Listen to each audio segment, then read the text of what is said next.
Esta música la ha compuesto Ernesto Cabello, ingeniero de sonido de Equivo Producciones. La ha hecho inspirada en Milenio 3, en las noches que le hacemos pasar, pero con esta dinámica, con esta fuerza. Y hemos pensado, Ernesto, qué bien puede sonar esto con la mesa milenaria. ¡Las noticias!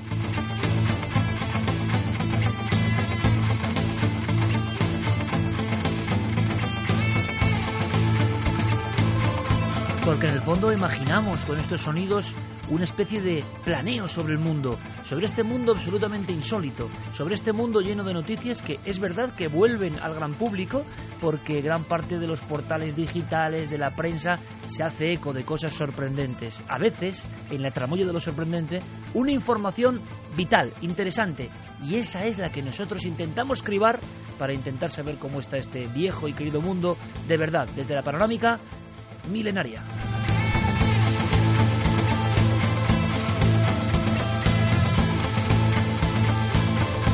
Y aquí cabe prácticamente de todo para estar informado con esa sensación de despertar, de no ser personas, lo digo así de claro, convencionales en absoluto. Yo estoy seguro que ni uno solo de los oyentes de Milenio 3 es alguien convencional, que se contenta con lo ordinario. Siempre quieren una información que vaya un poco más allá, como ellos son, como sois terrestres extra, queréis una información extraordinaria.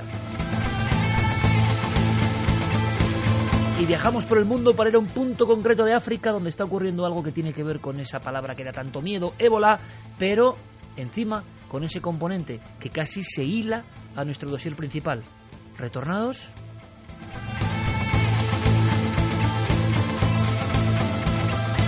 Pues sí, retornados en Liberia en este caso. 2 mujeres en la localidad de Nimba, en 2 comunidades diferentes, en la de Hope Village y en la comunidad católica en Ganta. Una tenía 60 años, la otra 40, Darisquoi y Makebe, así se llaman las 2 mujeres. Desde hace unos días pues tenían todos los síntomas del ébola, hasta tal punto que ya no se podía hacer nada con ellas, según los médicos.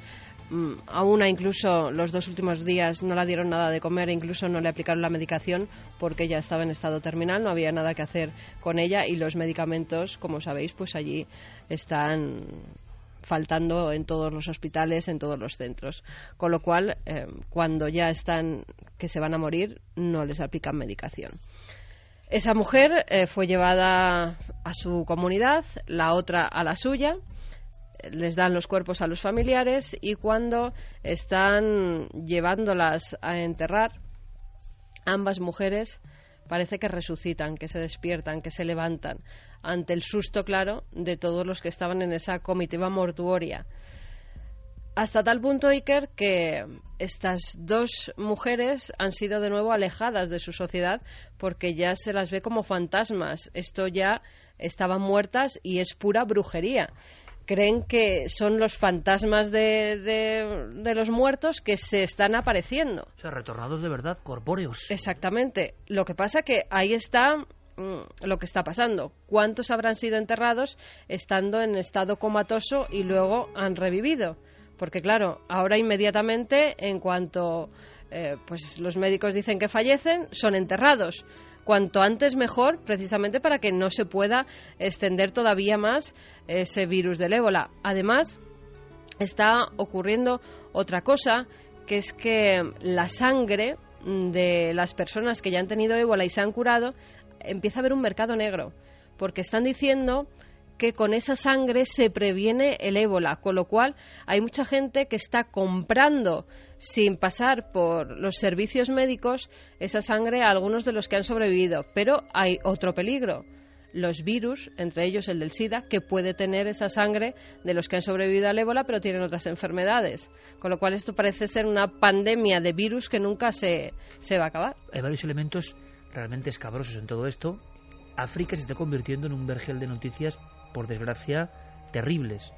Había todo un llamamiento, creo que de las misiones salesianas, sobre 1000 niños quemados, amputados, muertos por brujería en ciertos puntos de África. Es decir, al mismo tiempo que nace el miedo a la peste, como es lógico, ¿qué pasaba en la Europa de la peste negra?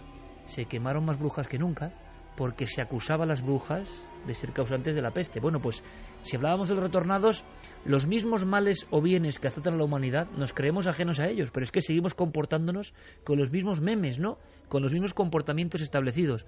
Y resulta que en África está pasando esta persecución a los niños brujos, que es terrible, que es terrorífica, que empieza a ser un problema real. Y luego dices, enterrados vivos. Claro, lo imaginamos solo de África, ¿no, compañeros? Eso es imposible en Occidente. Precisamente esta semana nos llegaban noticias de Grecia y de Brasil, si no me equivoco, Javi. Bueno, en Grecia una cosa que dices, es que esto ya no puede ocurrir, pero ocurre. La mujer golpeando en el ataúd constantemente, gritando, dando alaridos, y creo que al final no la salvan.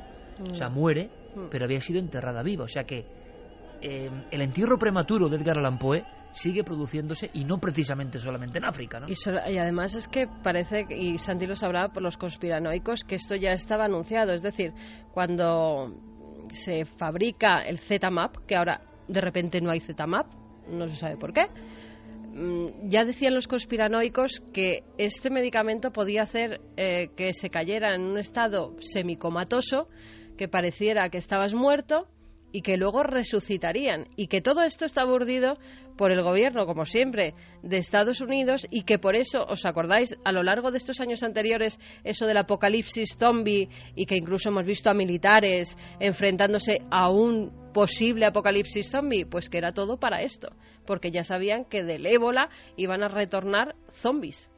De hecho, lo del Z-Map además está relacionado también con lo del mercado negro de sangre. A fin de cuentas, cómo se elabora el Z-Map es precisamente utilizando sangre de ratones infectados con ébola que sobreviven a la enfermedad, generan anticuerpos, y ese plasma, pues entre otras cosas, tratado de determinadas maneras, se puede alterar genéticamente para crear un medicamento. Está, como todos sabemos, en fase experimental. Pero efectivamente el uso de sangre de personas curadas médicamente está aceptado. El problema es precisamente que no se hace en términos de higiene médica, sino que se está literalmente comprando en mercados negros cuya los procedencia... terribles mercados negros de los que hemos hablado y que va a ser verdad que existen a ese nivel, hasta de porciones de carne humana. Bueno, y también la conspiración de por qué ya no hay Z-Map, ¿no? ¿Quién se ha quedado con todas esas dosis de Z-Map ante una posible... Se habla de eso también, de un posible contagio del ébola.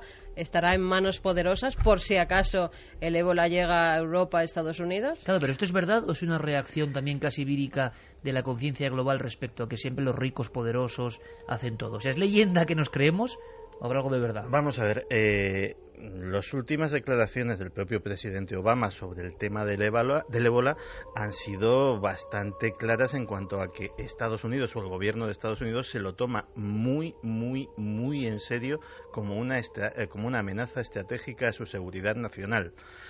Con lo cual, puestos en esos términos, salves el que pueda. Es decir, yo acaparo todo lo que pueda y si tengo para dar a los demás, estupendo. Pero si no, toda la producción me la voy a quedar yo. ¿Os acordáis hablando de sangre, que me ha impresionado mucho y eso desconocía, el mercado de sangre de los retornados del ébola? Esto ya es... O sea, es que ¿os acordáis de Wade Davis y el libro El Enigma Zombie, sí. Que es brutal? Es que es menos que lo que está pasando. O sea, lo que está pasando me parece como un peldaño más. Hablamos de ese profesor de Harvard que se metió a estudiar la zombificación real en Haití y hizo una tesis brutal. Si encontráis el libro, inencontrable, si lo encontráis por ahí de segunda mano, maravilloso, El Enigma Zombie. Bueno, pues es que ahora se mete alguien a investigar a estos retornados. Poníamos en cuarto milenio unas imágenes que yo no había visto previamente, de esos que no quieren ingresar en el hospital y que salen y todo el pueblo detrás, como si fuera un enfermo, un apestado, y también como un no muerto, o como un muerto revivido, mejor dicho, y tú dices, bueno, las imágenes del vampirismo están volviendo. Y una cosa más clara, permíteme, eso de la venta de sangre. ¿Os acordáis del programa que hicimos del Muti?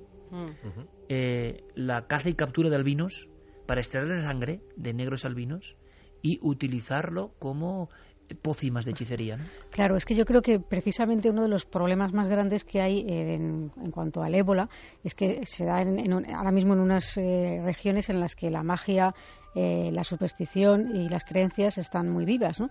Y este comportamiento, por ejemplo, que ha comentado Carmen con estas mujeres que han sido rechazadas, ¿no?, de sus lugares de origen, no es nada extraño en realidad, porque ahí sabemos, por ejemplo, en rituales antiguos con guerreros, en determinados tribus, por ejemplo, con los Masái, con los Mau Mau, que quien alguien rompía un tabú o hacía algo indebido dentro de lo que eran las normas de la comunidad, era considerado un muerto. Esa persona era abandonada a su suerte, se le obligaba a abandonar. El muerto desterrado. Exacto, era como un muerto que estaba viviendo, pero en realidad era un muerto en vida. Lo realmente terrible de esta situación del ébola es que África no se está muriendo de ébola y de sida. En realidad se está muriendo de pobreza, de falta de higiene y de ignorancia. Y eso, como especie, buena parte de la responsabilidad es de todos. Porque aquí, mientras ha estado fluyendo los diamantes, el oro, el coltán, las materias primas agrícolas, etcétera, etcétera, a todo el mundo le ha parecido muy bien lo que pasaba en África, y cuanto peor, mejor para el resto de la humanidad. Pero ahora que la amenaza que está surgiendo allí puede traspasar esas fronteras y llegarnos a nosotros, nos empezamos a preocupar todos. A lo mejor es demasiado tarde. Es que de hecho apareció un mapa de cómo se había hablado en las redes sociales del tema del ébola, y era muy interesante ver cómo iba evolucionando a lo largo de los meses. Al principio, cuando surge el brote en África, a nadie le importa, nadie habla de todo esto. Cuando empiezan a surgir los primeros casos de infectados que llegan a Estados Unidos a hospitales para ser tratados, el tema empieza a convertirse en uno de candente actualidad. Cuando llegan a España, en Europa, pues pasa exactamente lo mismo. Vemos cómo los puntos azules, que son los que marcan la actividad social en estas redes, hablando del ébola, pues se convierten en tendencia mundial. Es decir, hay un seguimiento digital del impacto social a través de las redes de una epidemia que se podría marcar casi en el mapa. Pero, sí, pero muy egoísta. Esta semana hemos tenido noticia de ese otro religioso muerto por ébola. Es decir, el ébola no es ninguna tontería y no parece nada fácil enfrentarse a él. Yo ahí soy un poco crítico, de verdad, de lo de que Occidente siempre tiene la culpa. Pues hombre, en fin, me van a matar a palos, pero no sé, tengo mis... No es cuestión de tertuliar a esto, ¿no? Pero tengo mis contradicciones, porque cuando muchos países africanos han tenido, digamos, designios sobre su futuro, lo que hemos visto son comportamientos absolutamente atávicos en ocasiones, matanzas como nunca habían ocurrido, historias cruentas y de un nivel... Me lo decía Fernando González Sitges, grabando La cueva del ébola. Decía, es que toda nuestra lógica de Occidente, con la que intentamos medir todo eso, no vale de nada. El que tiene ébola tiene espíritu de zanga. Y va a ir al curandero, o le van a cortar la cabeza, o le van a cortar las manos y van a vender su sangre. Y lo que diga el sabio, incluidos nosotros, entre comillas, sabios de Occidente, sobre qué tienen que hacer, cómo debe ser, qué malos son, qué malos somos, les importa un bledo. Viven en otra galaxia y nos puede gustar más o menos, pero el hombre occidental pretende ver todo con una unidad que es que no existe. Por cierto, que vosotros, amigos, en plena mesa milenaria podéis participar. milenio3con_@cadenaser.com, y en Facebook, en Twitter, en Google+, Nave del Misterio y navedelmisterio.com, donde tenemos todas las locuras, incluido el videoblog, incluido los libros, incluido todo el trabajo de Guillermo y Diego. Podéis participar y dar vuestra opinión, que es importante en estas mesas donde se contempla la actualidad. Por ejemplo, actualidad... Simplemente una cosa, Iker, dentro de todo lo malo y todo lo tremendo que tiene el ébola, que busquen en internet el vídeo de un niño con ébola que ha estado en un campo de donde se están curando y donde está muriendo también mucha gente, entre ellos su hermana, un niño de 7-8 años que todos los días, aun teniendo ébola, se levantaba con una sonrisa, con una radio, y se ponía a bailar alrededor de todas las camas para animar a toda la gente que estaba, como él, enfermo de ébola. El niño ha logrado curarse y los médicos dicen que es gracias a esa alegría.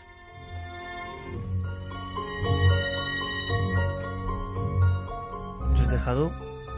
O sea, se ha parado la emisión aquí porque alguien pensará, hombre, a veces hemos hablado de la psique y su efecto sobre el cuerpo, ¿no?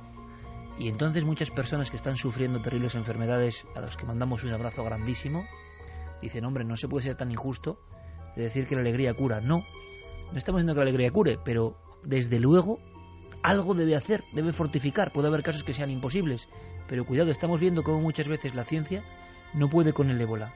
Y este ejemplo que se ha convertido en viral, ¿no? Un niño que baila y un niño que, esto es lo importante, mantenía el optimismo a pesar de ser un apestado del siglo XXI en África. Totalmente, y a pesar de estar rodeado de muertes, de vómitos sanguinolientos, de su propia familia muriendo en la cama de al lado, y aún así se ve al niño que todas las mañanas pone la música que escuchan allí, una música en concreto, y cómo baila, cómo se mueve, teniendo fiebre, estando enfermo, teniendo esas diarreas terribles que tienen los enfermos, y sí, ha logrado curarse. Alguien podría añadir, compañeros, esto es porque su enfermedad era menor, era un ébola. Sí, la lógica y todo eso. Pero qué maravilloso, qué dramático es el ser humano.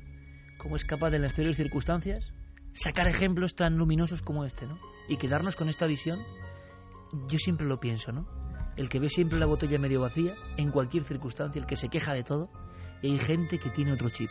Que tiene otro chip que además nadie sabe de dónde viene. Porque tampoco es por una experiencia vital, porque a veces los optimistas recalcitrantes vienen de experiencias muy duras en la vida, no tienen mucho motivo, dirían algunos, para ser optimistas, y sin embargo hay algo como implantado que les hace iluminar a los demás, animar a los demás, reencantarse a los demás, ¿no? Yo creo que este vídeo, pues mira, es para bajárselo, para disfrutarlo, y yo no lo he visto, esto lo está abriendo aquí Carmen. Pero si este niño es así, y es así lo que cuentan, y es así la historia, alguno, muy agobiado, lo entiendo, por la crisis, el trabajo, los problemas, me ha dejado la novia, me ha dejado el novio, no me puedo comprar el coche, la letra, que se miren un poco el vídeo, hombre, que se miren un poco el vídeo y vean cómo el ser humano es capaz de lo mejor en mitad de lo peor. Igual, a lo mejor, van ese día con otro ánimo, ¿no? Es muy bonito ante historias tremendas dar ese ejemplo. Un ejemplo curioso, Clara, es el que está dando una persona de la alta nobleza. Sí, estamos hablando de nada más y nada menos que Marta Luisa de Noruega, que es la hija mayor, la hija primogénita de Harald V, y que acaba de poner a disposición del público un curso para presuntamente contactar con los ángeles a través de una escuela que ella fundó junto con una amiga que se llama Astarte Inspiration, y que Astarte, sí, y que nombre de una diosa bien enigmática, ¿no? Exacto, y que ha levantado un gran revuelo mediático en su país, ¿no? Esta mujer y su socia Elisabeth Nordens, como decimos, fundaron este centro en el año 2007 y empezaron a hacer cursos en general de crecimiento personal. Ella tenía esas tendencias espirituales desde niña y últimamente pues se hacen acompañar de una medium británica, Lisa William, con la que incluso han también hecho algunas sesiones de espiritismo, incluso con público, para tratar de contactar presuntamente con sus seres queridos fallecidos, ¿no? Esto ha sido muy criticado, aunque ella misma se ha calificado de clarividente desde hace un montón de años, y bueno, ella incluso ha llegado a manifestar que pudo ver, esto es muy fuerte, ¿no?, pero pudo ver el fantasma de la abuela de su esposo, que es un escritor que se llama Ari Ben y que también es fisioterapeuta y también está metido en este tipo de técnicas en general naturales, y que no sabemos si le fue el que le metió el gusanillo, porque según ella esto le viene desde niña, que empezó a ver este tipo de cosas, ¿no? Dice que este suceso ocurrió en 2011 en el tanatorio, cuando estaban velando a la abuela de su esposo. Y bueno, quizá pues si extrapolamos todo esto y más nos imaginamos, por ejemplo, a la infanta Elena, la hija primogénita, decir del rey, pero bueno, no, allá sería a lo mejor, habría que decir que el rey es don Felipe, ¿no? Pero en ese caso, claro, mucha gente diría, pero bueno, ¿esto cómo es posible? Tal. La verdad es que en el caso de Marta Luisa, estas tendencias han sido tan importantes en su vida que en 2002 renunció a su tratamiento de Alteza Real y paga impuestos como cualquier hijo de vecino. Oye, vaya ejemplo, a mí ya empieza a caer bien.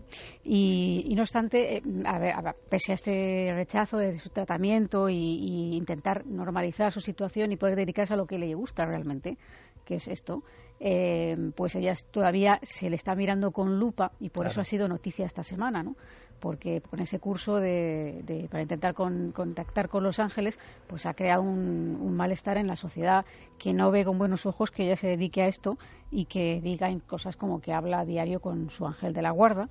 Y bueno, pues su padre es uno de sus máximos detractores, pero... ¿El padre es el máximo detractor? Sí, no le hace ninguna gracia, pero sí que quiere que su hija sea feliz y bueno, como ha renunciado a ese tratamiento y realmente está pagando sus impuestos y se puede considerar una ciudadana de a pie más, pues tampoco pueden decir mucho más. Ella ha dicho, me bajo de la escalera de la nobleza porque tengo que seguir con este impulso, ¿no? Pero fijaos, yo creo que hay aquí dos cosas interesantes. Una, que las realezas en general siempre han estado muy vinculadas al misterio. Quizá en España, con la familia real que tenemos, no ha habido mucha vinculación, excepto la reina Sofía, ¿no? Que la reina Sofía sí es aficionada a estos temas. Aficionadísima, seguidora de estos temas. Hay una cosa que me contaba en su día Jaime Peñafiel que me parece interesante, y es que hizo un librito con su tía de arqueología en Grecia. Claro, imagínate, un apasionado de la arqueología, y el apasionado de la arqueología al final o es muy tonto o se da cuenta de que hay mucho misterio y que hay una serie de cosas que le embriagan a uno, ¿no? Observando las ruinas. Pero por otro lado, no sé, yo pienso, no sé el caso en concreto, me parece muy interesante, Clara. Alguien que deja sus privilegios, que en el fondo son privilegios que, en fin, habría mucho que discutir o que debatir, ella se sale de ese entorno, pero pasa algo. Cuando alguien se mete en el mundo de lo espiritual, y esto yo no sé qué opinaréis, pero por la gente que yo me he encontrado, que hay de todo, pero hay un tipo de gente que es capaz de dejar todos los bienes que tenía, apartarse, es decir, no importa el bien material que tengo y puede que sea mucho, porque esa conexión, llámalo ángeles, visiones, voces o visión espiritual de la vida, parece que te condiciona o que no es auténtica si tú no pones tu ego a la altura de la suela del zapato. La conexión real de esta gente que lo vive, yo no sé con qué contactan, pero que lo vive, precisamente requiere esa prueba como aplanar tu ego al máximo. Y la gente que yo he conocido, espiritual en general, la buena gente que he conocido, tú les ves optimistas, les ves con un sentimiento del ser humano, pues que no es la codicia habitual que invade el ser humano.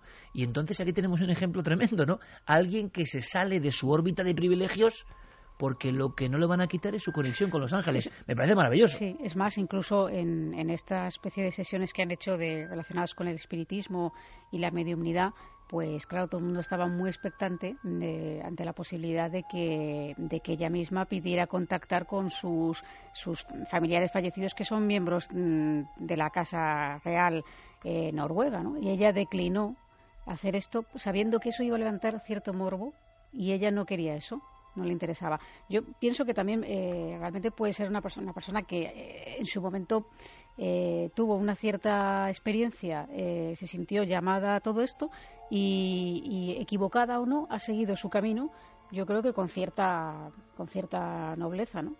Me parece un caso interesantísimo, y cómo todo el entorno se pone en contra, porque claro, con privilegios más o menos caducos y que no te salgas de tu cuadrícula, ¿no? Eso es precisamente lo que Joseph Campbell en El héroe de las mil caras llamaba las pruebas del viaje del héroe. El momento en el que el héroe tiene que enfrentarse en solitario a la oposición, a la negación, a todo tipo de pruebas en contra, que al final acabarán dictaminando si el viaje es auténtico o no. Las pruebas que uno tiene que pasar. Y es lo que estamos viendo aquí. Y por desgracia, una de las pruebas a veces es el propio entorno que te condiciona siempre con cariño, pero que en este caso, pues fíjate, ¿no? Y la propia sociedad, que a pesar de tener pues todo a favor, el hecho de decir que no a unos privilegios que, imagínate, ¿no? Para facilitarle además esta labor, pues ella decide remar viento en contra, decir que no, y sin embargo la sociedad sigue mirándola con lupa porque, claro, ha dejado todo, pero por el misterio. Si lo hubiera dejado por otra cosa más honesta o más terrenal, pues fíjate, ¿no? Estarían encantados. Claro. Si se hubiese hecho broker o algo así, estarían encantados. Pero algo muy fuerte tiene que vivir esta gente. Es la gran pregunta de fondo, ¿no? Para cambiar su vida de raíz. No es habitual que alguien salga de ese círculo de confort porque ese misterio, esa prueba heroica le llama. Yo creo que es un ejemplo maravilloso para tanta gente que no sabe muy bien qué hacer o que le da vergüenza hacer no sé qué. Pues oye, yo creo que es un ejemplo de libertad. Por supuesto, será criticada en Noruega en todos los países y aquí. Yo decía además dedicarse a otra cosa más honesta, pero hablando a nivel de la calle, ¿no? Es decir, como algunas personas piensan que más lucrativa. Eso es. Sí. Sí, Entonces sí que tiene, por supuesto, el apoyo de todo el mundo. Quienes están logrando muchos apoyos, Santiago, y eso inquieta, evidentemente estamos escuchando en las últimas semanas hablar del ISIS, esas siglas que dan auténtico pavor, ¿no? Viendo lo que, pues un ejemplo, ¿no? Lo angelical, entre comillas, y lo absolutamente abyecto, las decapitaciones, el último caso de ese pobre hombre, en fin, la locura humana absoluta, ¿no? Bien, el ISIS, pero es que Santi nos decía, ojo que estos no son los peores. Pues fíjate, con la atención del mundo centrada en el Estado Islámico, en los ataques aéreos que han comenzado esta semana, todo el mundo espantado por los atentados, las decapitaciones, la violación de los derechos humanos en las fronteras de su territorio, ¿qué pensarías si te dijese que este jueves, en una reunión de inteligencia en Washington, se ha revelado por primera vez la existencia de un grupo que sin decapitaciones, sin controlar territorio, sin ningún tipo de llamar la atención, ni de alaracas, ni de publicidad, es considerado por el director de la Inteligencia Nacional norteamericana, James Clapper, con las siguientes palabras: en términos de amenaza a la patria, Khorasán es un peligro mayor que el Estado Islámico.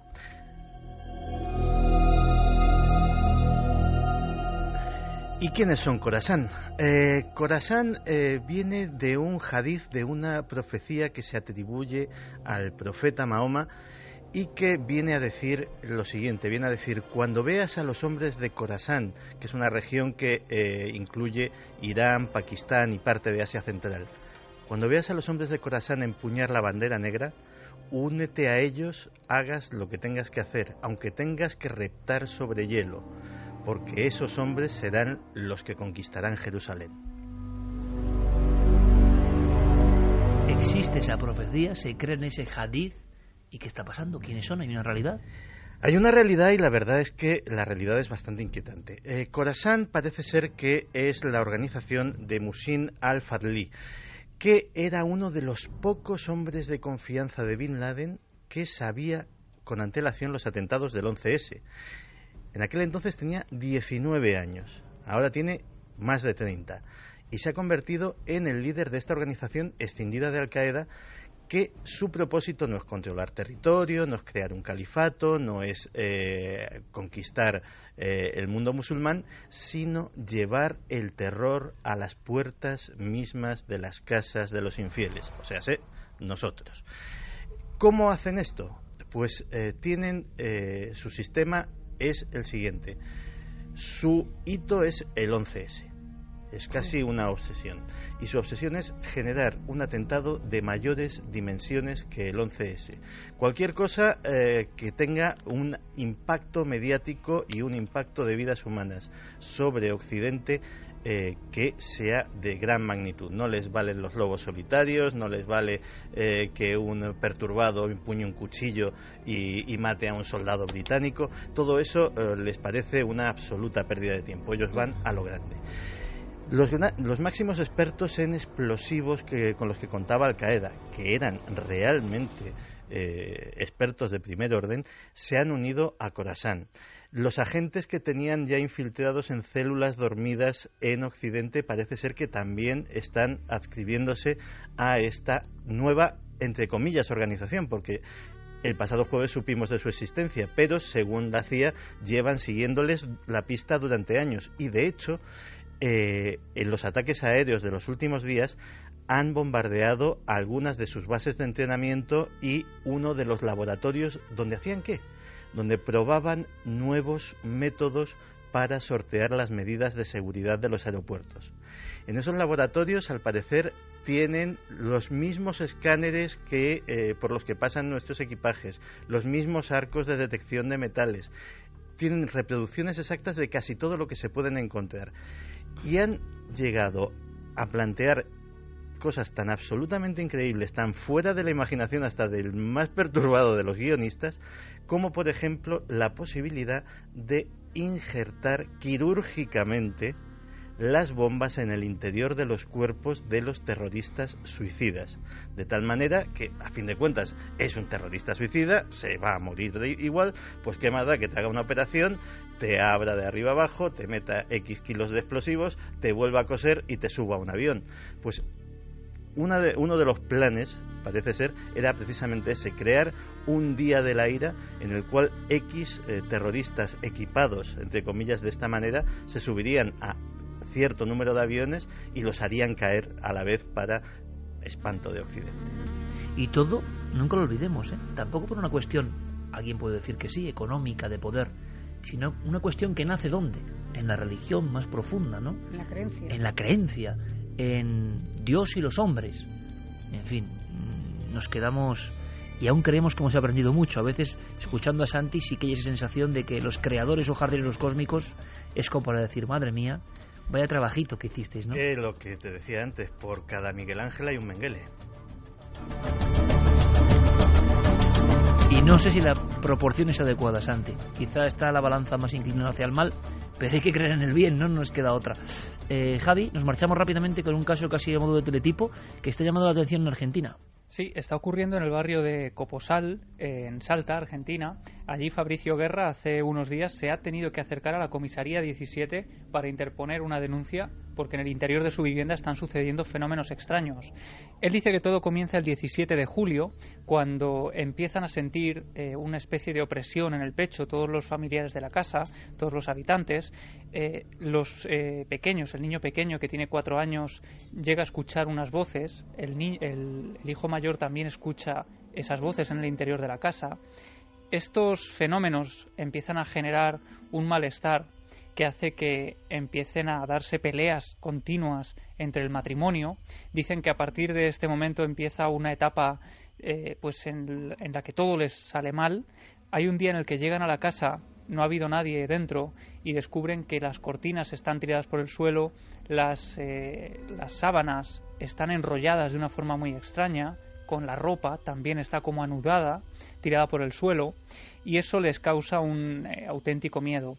Hasta tal punto que ellos identifican el foco del misterio con el fondo de la casa. Ellos dicen que es al final de la casa donde habita ese algo que entró ese 17 de julio y que les ha cambiado las vidas para mal.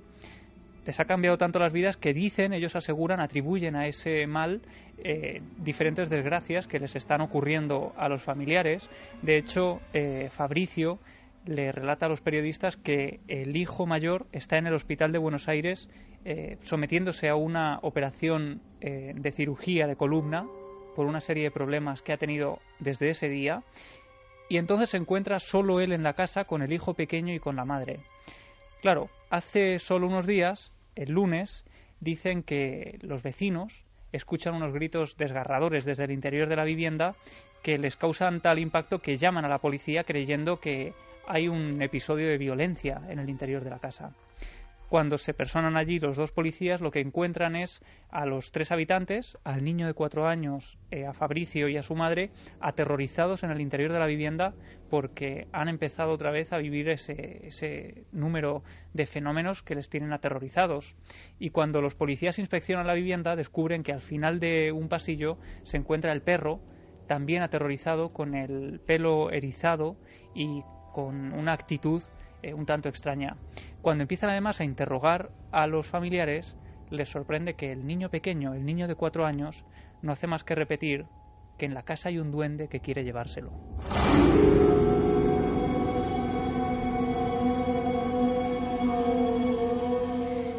Los policías identifican o creen que en esa zona hubo un cementerio tiempo atrás, aunque es algo que están investigando actualmente. Llegaron a pedir ayuda a varios exorcistas que han pintado cruces en óleo santo por las paredes de la vivienda, y además no se han quedado contentos con eso porque dicen que los fenómenos no han cesado y han pedido que asista el exorcista Gustavo Barrientos, que es un sacerdote que tiene bastante fama en Argentina y que de hecho este hombre ha enviado ya a un equipo de misioneros que está preparando el terreno para la llegada de este sacerdote, que realizará un exorcismo en profundidad para intentar solucionar el problema de esta familia. Está ocurriendo ahora y desde luego seguiremos la pista de esta casa del duende en Salta, por cierto, tierra, esa zona de Argentina, repleta en los mitos de este tipo de seres, de este tipo de criaturas, de este tipo de invenciones o de este tipo de verdades. Luego escucharemos lo que dice el público en torno a la mesa milenaria y lo que ellos aportan, pero ¿qué os parece si en un viaje apenas en un flash nos marchamos a esos lugares que nos muestra con su lupa especial Santiago Camacho? Son lugares prohibidos, diferentes, absolutamente distintos unos de otros. Jamás aparecerán en ninguna guía. Los conoce nuestro buen amigo. El equipo 2, que avance por esa galería. Nosotros seguiremos por aquí. Brian, lo hemos encontrado. Este es el grande. De hecho, es mucho más grande de lo que imaginábamos. Por aquí podría caber un 4x4. ¿Podría? Ya ha cabido. Mira las huellas. ¿Cuánto crees que mide este túnel? 1 kilómetro, o puede que más. ¿Y cuando lleguemos al otro lado? Nada. Avisamos a los federales mexicanos, les damos las coordenadas y les dejamos hacer. Es una operación conjunta. Despacio, chicos. Creo que estamos llegando al otro lado. Sí, apagad las luces. Ahí están. Dios mío, ¿qué es esa cosa? Ya había oído hablar de ello. Los llaman narcotanques. Va a haber que actuar ahora mismo. Si se suben a ese chisme, estamos fritos. Ayala, tú y la mitad de los hombres por la izquierda y les das el alto. Yo intentaré flanquearles por la derecha sin que me vean. Ok. ¡Agentes de la DEA! ¡Todo el mundo al suelo y lejos de las armas! ¡Maldita sea! ¡No hacen caso! ¡Fuego!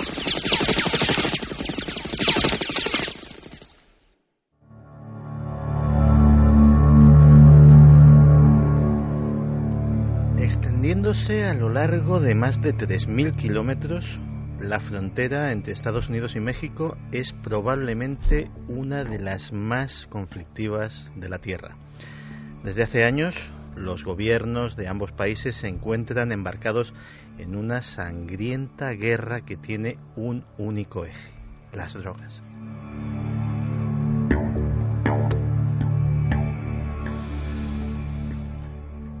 Si bien el tráfico de drogas perjudica a ambas comunidades, a mexicanos y estadounidenses, lo cierto es que ha conseguido transformar algunas ciudades mexicanas en virtuales zonas de guerra.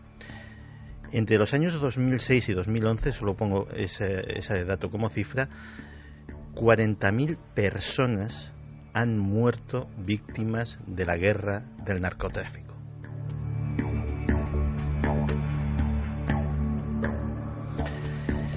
Y cuanto más presiona el gobierno, más avezan su imaginación los cárteles de la droga. Y se han convertido en verdaderos ejércitos en cuanto a equipamiento y eficacia, en cuanto a sus armas y sus tácticas. También se dan cosas bastante surrealistas.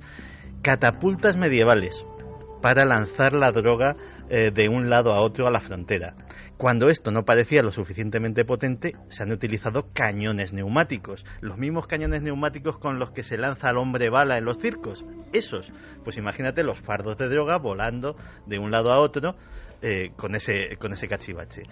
En la recreación mencionábamos los narcotanques.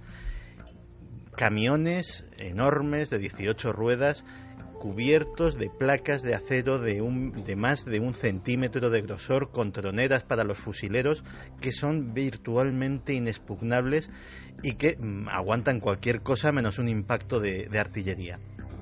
Y desde luego, si hay algo que ha sorprendido a los expertos en los últimos años, son el lugar que vamos a visitar, los narcotúneles.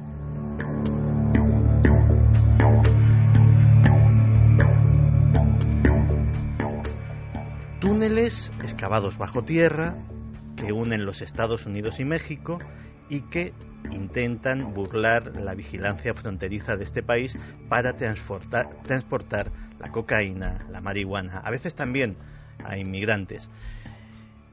La sofisticación de esas construcciones ha sorprendido a todos los que las han visto.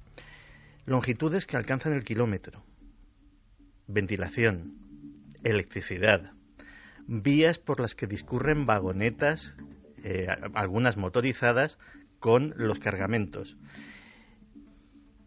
La construcción parece obra de equipos especializados, de obreros o mineros que saben muy bien su trabajo, y el diseño es fruto de ingenieros. Así lo han dictaminado los técnicos de la DEA y del gobierno mexicano, que han descubierto algunos de estos túneles.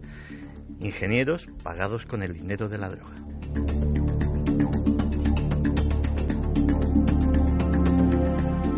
Están asfaltados, hay sistemas de drenaje para prevenir las inundaciones y las aguas subterráneas, e incluso ascensores hidráulicos camuflados en el desierto para facilitar el acceso a los subterráneos. Se estima que cada uno de estos túneles se tarda 1 año con mucha mano de obra para construirlo.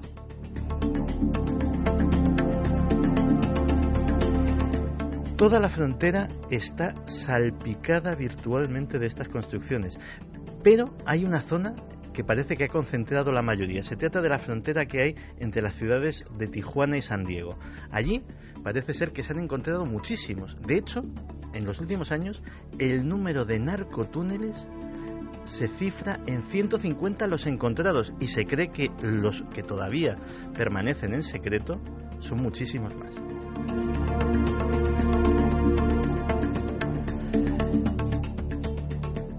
Entre las fuerzas de la DEA y del gobierno federal mexicano incluso hay una leyenda a la que hacía referencia en esta recreación: el Grande. Se cree que hay uno enorme, gigantesco, que podría pasar incluso un camión cargado por él. Nadie sabe dónde está, pero todos han oído hablar de él, aunque sea en rumores. Quizá algún día lo podamos ver. Pero es que hay comunicaciones que nos han llegado a lo más hondo, ¿no? Pues sí, la verdad es que sí. Se volvió a comunicar con nosotros Gerard, que es una persona que hace 2 semanas, cuando estábamos tratando el tema de Belmez, pues a última hora nos escribió diciéndonos que eso de las psicofonías, que parecían que estaban en un mundo muy oscuro, que todas las voces que salían eran macabras, no eran luminosas, y que la había perdido de forma trágica en un accidente de coche, además por una persona que iba borracha en otro automóvil, y se había llevado la vida de su mujer y de su hija, y que entonces que él no podía creer que su mujer y su hija estuvieran en un lugar así de oscuro, así de malo. Nos volvía a escribir hoy, nos decías: hola, soy Gerard, os escribí al respecto de unas muertes muy dolorosas para mí, las de mi mujer y mi hija hace 8 años ya. Creedme si os digo que odio ser el protagonista de nada, pero he de contaros esto. Una semana después de comunicar con vosotros, tuve un sueño. Tuvo que ser eso. Veréis, era lunes, salí de trabajar a las 3 como siempre y terminé de comer más de las 4, como siempre. Estaba cansado y me acosté un rato. En mi sueño era tan vivido que me hace dudar ahora de lo que realmente fue. Mi mujer y mi hija me llamaban, oía sus voces, pero no podía verlas. Finalmente aparecieron en el recodo de un camino. Era una tarde soleada, muy brillante. En fin, no os lo vais a creer, pero fue así.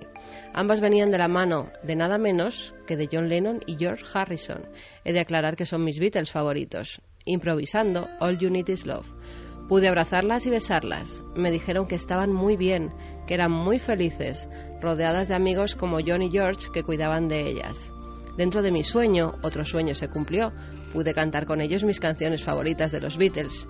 De repente desperté con una sensación, y el desperté nos lo pone entre comillas, con una sensación de paz interior y alivio que no puedo describir con palabras.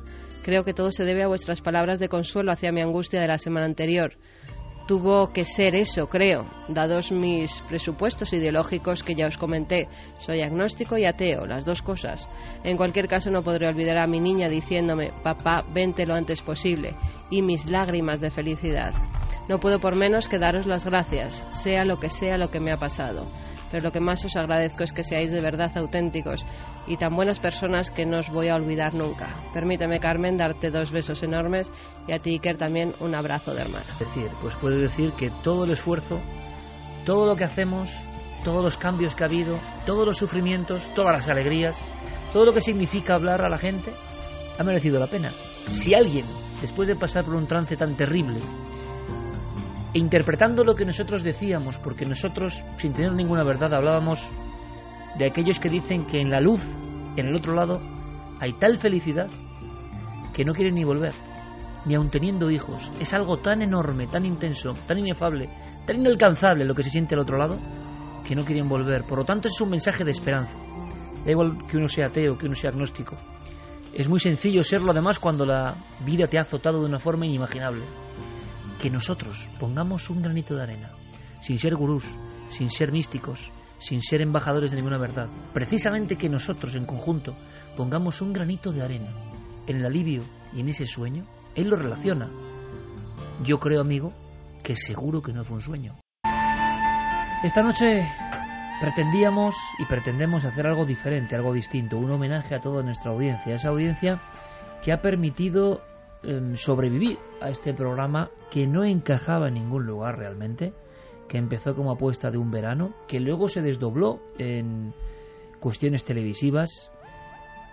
La inmensa mayoría del equipo comparte labor y misión, y poco a poco, con el transcurrir de los años, nos hemos ido dando cuenta, porque la falsa humildad aquí no vale, de que había algo que unía a las personas que seguían de una forma profunda, no solo leyendo el entramado de un tema, sino de una forma profunda, que se sentían cercanos a este programa y a lo que significa, a eso que corre de una manera quizá no superficial, ¿no?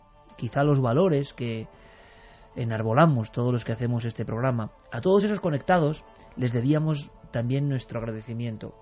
Lo que no esperábamos, como ha ocurrido en la primera hora y media, es tener también tantas posibilidades de aprendizaje, tantas pistas, saber cosas nuevas a través de las voces de nuestros oyentes, que ellos nos den una gran lección. El agradecimiento casi ha quedado en un segundo plano, ¿no? Aunque planea a lo largo de esta madrugada tan especial, tan mágica, tan delirante seguramente para muchos en lo que es el formato lógico de la radio, porque nos damos cuenta de que no es muy habitual que un equipo hable de su propia labor, aprenda de su propia labor, descubra cosas sobre su labor, gracias a toda esa mágica audiencia. Homenaje a los oyentes en Milenio 3. Se nos pone la carne de gallina, de verdad, honestamente, y repito, sobra la falsa humildad que es a veces el peor de los egos, ¿no? Porque desde el principio nos dimos cuenta de que las procesiones, las colas, los horarios, el apoyo de la gente no era normal. Sería absurdo pensar que lo que hay que hacer es, bueno, interpretarlo como una cosa más del medio. Podemos estar locos o equivocados, pero nos dábamos cuenta cada salida, cada eclosión del fenómeno milenario llenando pabellones en todos los lugares, nos dábamos cuenta de que algo estaba ocurriendo, como un ensalmo misterioso, como si esos temas tan extraños que tocábamos se trasladasen a la propia comunicación con nuestra audiencia. No se seguía como un programa normal. Y lo saben en la cadena SER y lo saben todas las emisoras. No era una comunión normal la que había con la audiencia. Había algo más. Y gran parte del mérito era vuestro. Porque sin audiencia, sin apoyo, no hay programa. Nos apoyasteis al principio, en ese momento tan determinante, para no ser una experiencia más, una hoja de margarita más, sino para quedarnos, llegar para quedarnos. Era imposible, todo estaba realmente en contra. Y sin embargo ahí estabais vosotros. Y luego eso ha ido variando. Y hemos sentido que el propio programa ha ido evolucionando y vosotros quizá también. Hablábamos de lugares donde se escucha Milenio 3. Lugares que se han amplificado. En todo el globo se escucha Milenio 3. Y nos llegan mensajes muy hermosos, llenos de poesía en la forma de narrar. Lugares paradisíacos, lugares peligrosos. Lugares donde uno nunca se vería, pero está por una circunstancia. ¿Y qué papel, qué rol jugaba el sentido profundo de Milenio 3 ahí? Hace no mucho tiempo, paseando por el Retiro, yo me encontré con una persona. Fue uno de tantos encuentros repentinos, no programados desde luego. Y las personas te hablan de sus experiencias concretas, de cómo lo viven, de cómo se sienten parte de ello. Pero pocas me impresionaron tanto y fue hace no mucho tiempo. Hice alguna alusión en el programa porque me parecía fantástico ayudar en esa circunstancia, ¿no? En una circunstancia donde la vida y la muerte están en juego. Antes oíamos hablar a personas que habían sido, digamos, epicentro de una familia desestructurada. y hablaban de Milenio 3 como un ángel que acudía. Es mucha la responsabilidad, pero qué orgullo también sentimos, ¿no? Escuchábamos a médicos que nos hablaban de tener un concepto de la trascendencia, ellos que ya no creían en nada, que lo material, lo matérico, lo físico había invadido su mundo, y de pronto, ¡pam!, una conexión inesperada les abrió una ventana nueva, esa ventana que siempre propone para todo el mundo, tampoco sabemos bien por qué, Milenio 3, es nuestro propio misterio. Pero un día, en el retiro, con los primeros rayos del sol de este mismo año, nos encontrábamos con una persona. Era tal su agradecimiento, tal su sencillez, que yo me quedé como muy impactado, ¿no? Sobre todo por su profesión, y porque no hablaba solo por sí mismo, lo hacía en nombre también de otros en circunstancias límite. Miguel Saguar es el nombre, ¿verdad, Carmen? Exactamente, es él el que creo que ya nos escucha. Buenas noches, Miguel. Buenas noches. Iker se quedó realmente impactado por lo que le contaste en esos pequeños segundos, ¿no? Que además íbamos con nuestra niña paseando por el retiro. Yo recuerdo que tú también ibas con un bebé y con tu mujer. Efectivamente. Me llamó la atención porque por lo fuerte, grande que eras, y cuando te acercaste a Iker yo ya iba un poco alejada con la niña y dije, no sé, como venga a decirle algo malo, lo llevamos claro. No, para nada, además me sentía pequeño al lado de Iker, ¿eh? Es una sensación muy rara. Pero contaste algo que creo que deberías contar también hoy en los micrófonos de la cadena SER, porque a Iker le impactó por tu profesión. De verdad. Escuchabas el programa de una forma que muy pocos se pueden imaginar. Sí, pues vamos a ver, nosotros, por nuestra profesión, desde luego, pues somos desplegados en lugares del mundo que algunas veces queremos, algunas veces no queremos, y ante esas situaciones complicadas que pasamos siempre intentamos tener una pequeña conexión con nuestro mundo, con nuestra vida, con nuestra familia, que para nosotros también sois vosotros en muchísimos momentos. Y qué decir, yo me acuerdo hace 13 años, cuando todavía, Milenio 3 no existía, me compré mi primer iPad, este aparato donde grabamos, puedes grabar podcast, etc., descargarte cosas, y pues cuando, por casualidad del destino, grabé el programa número 1. Así fueron todos los programas hasta el día de hoy. ¿Vale? Siempre he tenido todos vuestros programas. Creo que podría estar escuchando sin parar. Si tuviese el aparato conectado 24 horas, creo que podría estar un mes y medio aproximadamente. Lo curioso, Miguel, es que ¿cómo se siente Milenio 3, por ejemplo, en una trinchera o en una operación militar de defensa de un territorio o de vigilancia de un territorio? Tú me lo decías de una forma tan gráfica. Yo te imaginé, pues no sé, casi entrando en combate y escuchando Milenio 3. Y cuando me hiciste saber que otros compañeros compartíais y que tú eres un poco el emisario, el embajador de que tropas españolas escuchasen Milenio 3 en momentos y lugares muy delicados que a veces nos olvidamos, yo sentí un orgullo de verdad como pocas veces. Pues mira, te cuento muy brevemente. Esta última misión fuimos desplegados en Afganistán, en la provincia de Bagdís, y dentro de la provincia de Bagdís fuimos desplegados en un puesto, un control avanzado, una base avanzada en una localidad que se llama Darraibum, una localidad que no, civilización cero, 4 casas de barro, ¿vale? Y nosotros pues estábamos cumpliendo nuestra misión. Pues la situación en la que estábamos era gráfica, realmente era un pozo cavado en el suelo con una lona puesta encima, un peto, para que en el caso de que llueva o en el caso que nos dé el sol, pues estar refugiados. Todo el mundo siempre a mí me ve a pie de trinchera, realmente a pie de ametralladora, escuchando en el iPad, en los cascos, pues Milenio 3, y la realidad es que todo el mundo nos pegábamos, por favor déjamelo, y no había nadie que no estuviese a pie de ametralladora al final con Milenio 3. Que sepáis que llegábamos a detectar, o sea, hemos escuchado tantos programas repetidos desde el programa número 1, venga, otra vez, el programa número 1, el programa número 2, el programa número 3, que llevábamos, aunque os parezca un poco de risa, llegábamos a detectar hasta vuestros propios problemas. Decíamos, Iker hoy no está bien.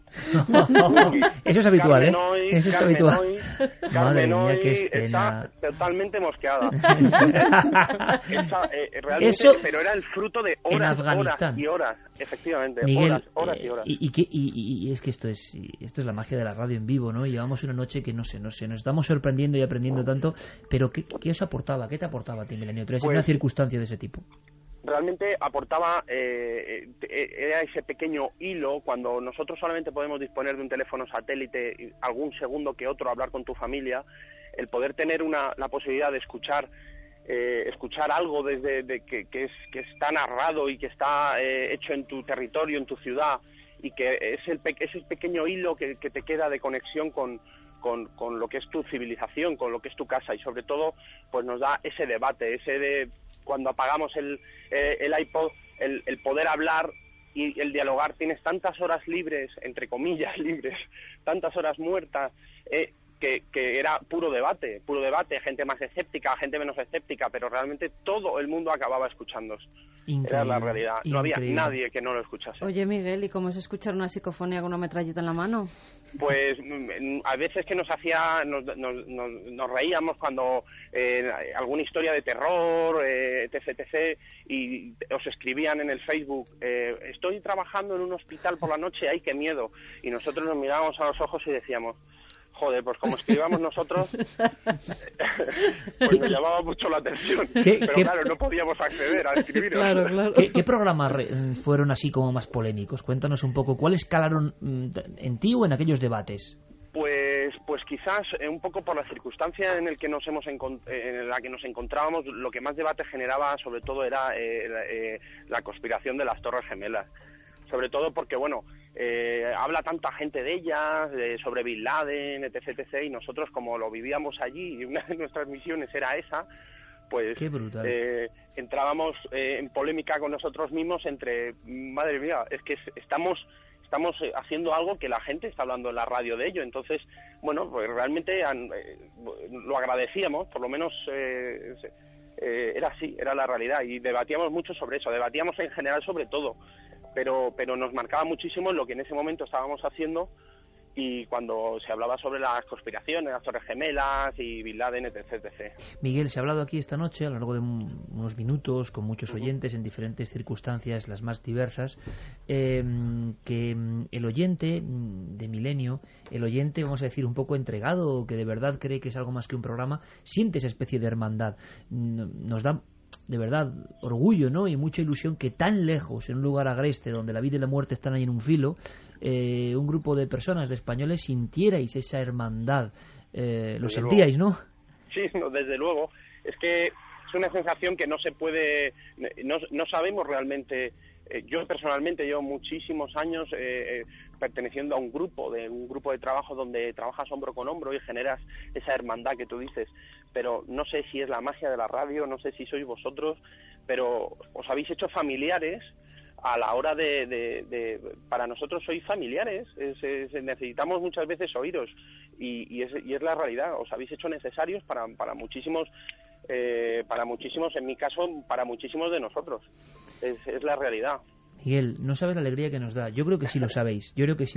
¿No? Sí, porque a veces es ser consciente, ¿no? Y yo creo que los encuentros no son casuales y las casualidades no existen, ¿no? Desde luego. Y nosotros ahora pensaremos muchas veces, ¿no? En los lugares remotos de la Tierra donde hay personas que se juegan la vida, diferentes circunstancias, y que quizá en un momento, ¿no?, donde la tensión no es tanta, se está debatiendo sobre lo que dice Santiago Camacho, sobre lo que decimos nosotros.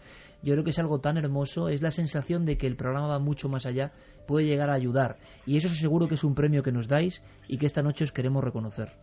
Pues muchísimas gracias. Y como podáis, Miguel, hacednos llegar que estáis bien. Exacto. Que todo va bien, que todo va bien. Como podáis. Que todo va bien. Esperemos vernos por el retiro. Ojalá. Ojalá. Miguel Saugar, de verdad, un abrazo grandísimo, uno de esos momentos míticos para la historia de Milenio 3 y que quedará para siempre. En ese iPad habrá, estoy seguro, Miguel, un programa muy especial. Hay un programa más, claro, de hoy, que es homenaje a los oyentes, homenaje a oyentes lejanos, ¿no? Prácticamente en otros mundos, y que estamos unidos por ese cordón umbilical maravilloso. Gracias, amigo. Un abrazo fortísimo. Gracias a vosotros. Un beso para todos, Miguel. Hasta luego. tropas de élite españolas en lugares muy complicados, donde han pasado muchas cosas, lo sabemos, y ha habido entrada en batalla, muertes. ¿Os imagináis debatiendo sobre lo que dice Santiago Camacho, sobre la última? Yo me imaginaba que uno de los temas potentes, pero ¿tú lo imaginabas? No, porque hay que oírlo, es que claro. No es lo mismo ni siquiera por escrito, no, es que aquí la tropa está hablando de que en ese momento, delante del desierto, están hablando de lo que está contando Santiago Camacho. Es que imagínate, aquí alguna vez hemos hablado de Afganistán, hemos hablado de lo feroz que puede llegar a ser ese pueblo, de cómo la guerra es parte integrante de su vida, de cómo los soviéticos, que era en su época una de las mayores maquinarias bélicas del mundo, tuvieron que salir de allí con el rabo entre las patas, de cómo los norteamericanos tampoco lo pasaron demasiado bien. Y que eso que parece tan lejano, que para muchos es parte de los libros de historia, de repente alguien que dice, no, sí, cuéntame a mí lo que son los afganos, porque los tengo delante, los tengo a 200, 300, 400 metros. Pues la verdad es que impresiona Pero muchísimo. ¿y que hay ese debate? Es que me lo estoy imaginando a ellos en esa especie de cubículo en mitad de la nada, debatiendo sobre algo que se dice. Yo al final, muchas veces viajando por España, ni siquiera por el mundo, por España, me ha ocurrido esa sensación de ver algunas casas, algunos lugares aislados, y saber que ahí llega la onda de la cadena SER y de este programa en concreto. Y uno no acaba de ser consciente del todo de que lo que está diciendo delante de este micrófono amarillo, entre amigos, en un lugar cerrado, con Carlos Ródenas, con Fermín Agustí, con nuestros compañeros al otro lado, llega. Es que yo creo que al final la magia de la radio es que tú hablas a un micrófono como entre amigos y no te das cuenta de a dónde llegas, a qué lugares llegas, cómo se interpreta, ¿no? Yo creo que es un elemento, lo que tú decías, esa hermandad, claro, que tú, por supuesto, que tú indicabas, Clara, ¿no? La hermandad que uno siente en la soledad del hospital. Pues esa soledad puede ser parecida a cuando te estás jugando la vida en un desierto, ¿no? Venga, vamos con más cosas. Pues fíjate, hablando de circunstancias extrañas donde la gente nos escuchaba y qué hacían si no podían oír el programa, Davinia nos lo va a contar. Hola, soy Davinia Risa, soy de Granada y llevo escuchando a Milenio 3 desde que teníamos aquellas minicanenas distintas que hubo y nada, y bueno, y tengo una anécdota sobre todo de escuchar en la radio. Pues estando un día en la discoteca estaba súper aburrida, me acordé que estaban echando Milenio 3 y digo, yo me voy a salir y a escuchar Milenio 3 y me salí fuera de la discoteca y estaba con los auriculares y salió mi chico y me dijo, ¿pero qué haces? No sé qué, digo, estoy con Iker, y empezó, ¿quién es Iker? No sé qué, tal, a regañarme, y yo, que estoy escuchando Milenio 3, tonto, anda, métete para adentro, que eres una obsesionada. Y nada, pues estoy muy contenta que sigáis por muchos años y nada, pues que muchas gracias por todos estos años de misterio. Pues es bonito, Carmen, que en una noche donde hemos visto, es que hay escenas tan claras, tan como de cuadro, detenidas en el tiempo, ¿no? Estos soldados en Afganistán debatiendo desde el programa 1 en ese sol, en esa situación de tensión y debatiendo sobre lo que aquí un grupo de personas hacemos, ¿no? Esos médicos y luego salpimentado todo ello con personas jóvenes que sabemos que se hace mucho, que llegan a posponer un poco la fiesta para de repente conectar con un programa de radio, ¿no? Es como el abanico, el arco iris de lo que es la audiencia. Han llegado cada cosa. Yo cuando lo oía, por ejemplo, una chica que nos decía, es que yo os escuchaba en la radio de Barbie. O sea, desde tan pequeñita que su radio era la de Barbie. Carolina García, que decía que ella estaba en una barbacoa y era un día de Milenio y que entonces hizo que tenía un fuerte dolor de estómago, sus padres súper preocupados, te llevamos a urgencias, te llevamos al médico. No, solo quiero ir a casa, a la cama. Y no tenía nada. Se fue de la barbacoa para escuchar Milenio. No, sí. O sea, cada cosa que dices, había otro muy madre bueno, mía. Sí, que era de un hombre que nos escribía diciendo que nos conoció precisamente en un viaje yendo a recoger a su novia al pueblo, que hoy es su esposa, y que entonces cuando iba hacia el pueblo pues iba escuchando y sintonizó Milenio 3 de casualidad, empezó a escuchar el tema. ¿Cuántas personas de casualidad? Sí, Manuel, y muchos recuerdan además el primer programa que escucharon, recuerdan el tema. Muchos nos escriben con eso, como algo que les marca. Él nos decía que era el programa del Kraken y que cuando llega a casa de la novia está tan intrigado que en los minutos que ella tarda todavía en terminar de arreglarse, le pide a su suegro... Fueron muchos. Seguro, porque le pide al suegro, al que apenas conoce, una radio para seguir escuchándonos mientras está esperando a su novia. Y desde entonces pues nos ha escuchado. Son historias muy humanas, ¿eh? Sí. Anda, que menudo partido. Menudo partido, viene aquí y lo que hace es escuchar aquí la radio con el Kraken y estos locos. Y hay otros casos que se quedan grabados porque son como muy vivos, ¿no? La imagen que dejan son casi de película. Hay un chico que dice que llega a casa un sábado por la noche, era muy joven, y cuando está a punto de irse a acostar, está también pasando un momento muy crudo, un momento complicado, y escucha una voz que surge del patio de vecinos, porque es en pleno mes de julio, la gente tiene las ventanas abiertas, y escucha una voz que es la tuya, una voz dando un mensaje de ánimo. En ese momento no recuerda muy bien cuál es el mensaje exacto, pero dice que el impacto fue tal que él se levanta de la cama, pega las manos al cristal y se queda durante unos minutos escuchando, mirando a ese patio de vecinos donde no hay absolutamente nada, salvo esa voz que a él le insufló esperanza y que perdura hasta hoy.